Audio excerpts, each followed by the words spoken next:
y a 10 ans exactement, j'ai réalisé que le métier que je faisais, avant, polluait énormément et du jour au lendemain, j'ai décidé de changer de vie.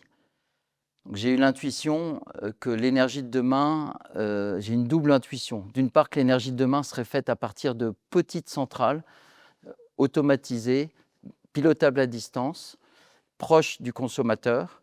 Et la deuxième intuition que j'ai eue, c'est qu'en fait, on n'utiliserait plus le gaz ou le fioul, qui sont très polluants, mais on utiliserait les déchets pour produire une énergie, locale, un peu partout. Donc c'est sur ces 2 intuitions-là que j'ai décidé de créer Mini Green Power. Oui, alors en fait, on joue sur les 2 leviers fondamentaux principaux de transition environnementale.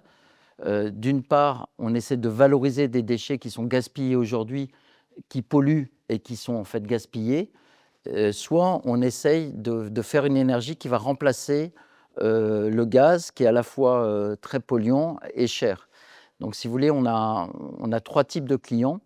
Heu, D'une part, les industriels. Alors les industriels du déchet comme Paprex, Suez, Veolia, qui collectent des déchets et qui ensuite doivent trouver un moyen de valorisation propre pour leurs déchets. Donc ça, c'est un type de client. À ceux-là, on leur propose de valoriser de façon rentable les déchets qu'ils ont collectés. Un autre type de client industriel, c'est ceux qui, consomment, du gaz à longueur d'année.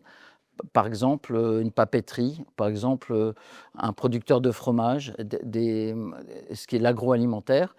Et donc ceux-là, on leur propose de remplacer leur gaz, par,